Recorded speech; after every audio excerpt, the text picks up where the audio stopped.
کہ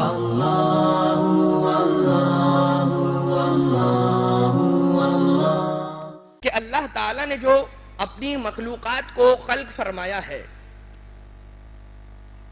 ان مخلوقات میں سب سے زیادہ تعداد جن مخلوقات کی ہے وہ اور کوئی نہیں بلکہ فرشتے ہیں. ٹھیک، سب سے زیادہ تعداد میں اللہ نے اپنی جس مخلوق کو پیدا فرمایا وہ ہیں فرشتے. کتنے ان گنت فرشتے ہیں، مگر یہ بتائیے کہ آپ کو فقط و فقط فطروس کا نام کیوں یاد ہے؟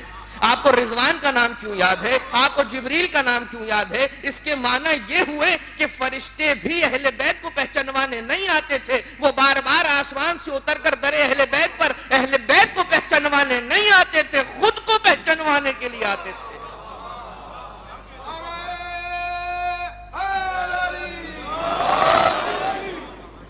خود کو پہچان، وہ بار بار اس لیے اترتے تھے کہ خود پہچانے جائیں، ان کی شناخت بن جائے. اور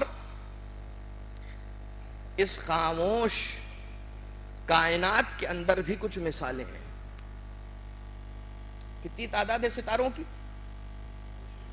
بے شمار ستارے، انگنت ستارے. مگر مجھے یہ بتائیے، عطارد کا نام پوچھوں کسے یاد ہوگا؟ مشتری کا نام پوچھوں کسے یاد ہوگا؟ مگر وہ ایک ستارہ کی جو در زہرا سلام اللہ علیہا پر اتر گیا، آپ سب کو اس کا نام یاد ہے. اس کا مطلب بھی یہ ہوا کہ ستارہ بھی جو عرش سے فرش پر در فاطمہ زہرا پر اترا تھا، وہ اہل بیت کو پہچانوانے کے لیے نہیں اترا تھا، اپنی شناخت کے لیے آیا تھا. درود پڑھیے گا سارے مل کر، محمد و آل محمد.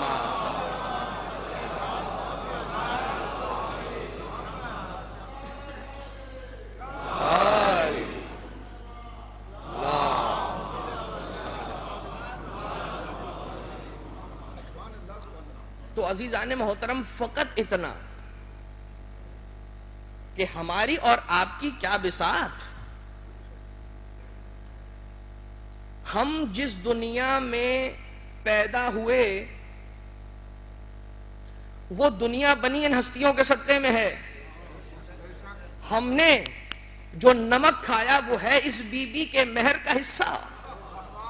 ہم جس زمین پر چلتے ہیں حرام ہو جائے اس زمین پر چلنا اگر حب فاطمہ زہرا نہ ہو. یہ روایت معصومین کی خدمت میں کی روشنی میں آپ کی خدمت میں عرض کر رہا ہوں، اپنی جانب سے نہیں. یہ خطابت نہیں، امام کی روایت عرض کر رہا ہوں. ہاں عزیزان محترم، لہذا اس کا مطلب یہ ہوا، یہ ساری کی ساری تمہید جو آپ کی خدمت میں عرض کی، اس کے روشنی میں، اس کے نتیجے میں ایک نتیجہ اخذ کر کے آپ کی خدمت میں ہدیہ کرنا چاہتا ہوں کہ عزیزان محترم، بات یوں تھی کہ ساری کائنات مل کر ساری بنی نوع انسانیت کو ایک پیغام دینا چاہتی تھی کہ اگر خود پہچان کروانا چاہتے ہو، اپنی شناخت کروانا چاہتے ہو تو آ جاؤ اہل بیت کے در پر، یہاں پر اپنی جبین کو جھکا لو. اس کے بعد تمہیں کسی طاقت کی ضرورت نہیں پڑے گی، کسی بیساکھی کی ضرورت نہیں پڑے گی. اپنی جبین اہل بیت کے سر پر جھکا لو. اس کے بعد ساری دنیا تمہیں ختم کرنا چاہے، کبھی میسم بن کر پہچانے جاؤ گے، کبھی بوزر بن کر پہچانے جاؤ گے، کبھی کمبر بن کر پہچانے جاؤ گے. نعرہ تکبیر، نعرہ رسالت، نعرہ حیدری، آواز بلند آواز.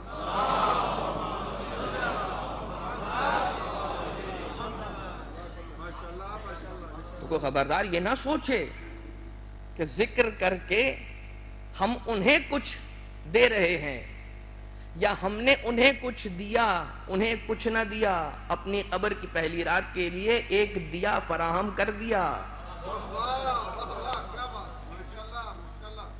قبر کی پہلی رات بہت سخت ہے، اور روایت ہے معصومین علیہ الصلوۃ والسلام کی، حب فاطمہ تھا،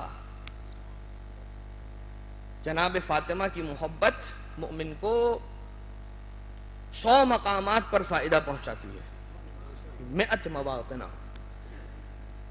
بلکہ اس سے بھی زیادہ. یہ تو کثرت کو سمجھانے کے لیے تعداد کہی جاتی ہے، ورنہ جن ہستیوں کے فضائل لا محدود ہوں، لا تعداد ہوں، ان کی عطا محدود کیسے ہو سکتی ہے؟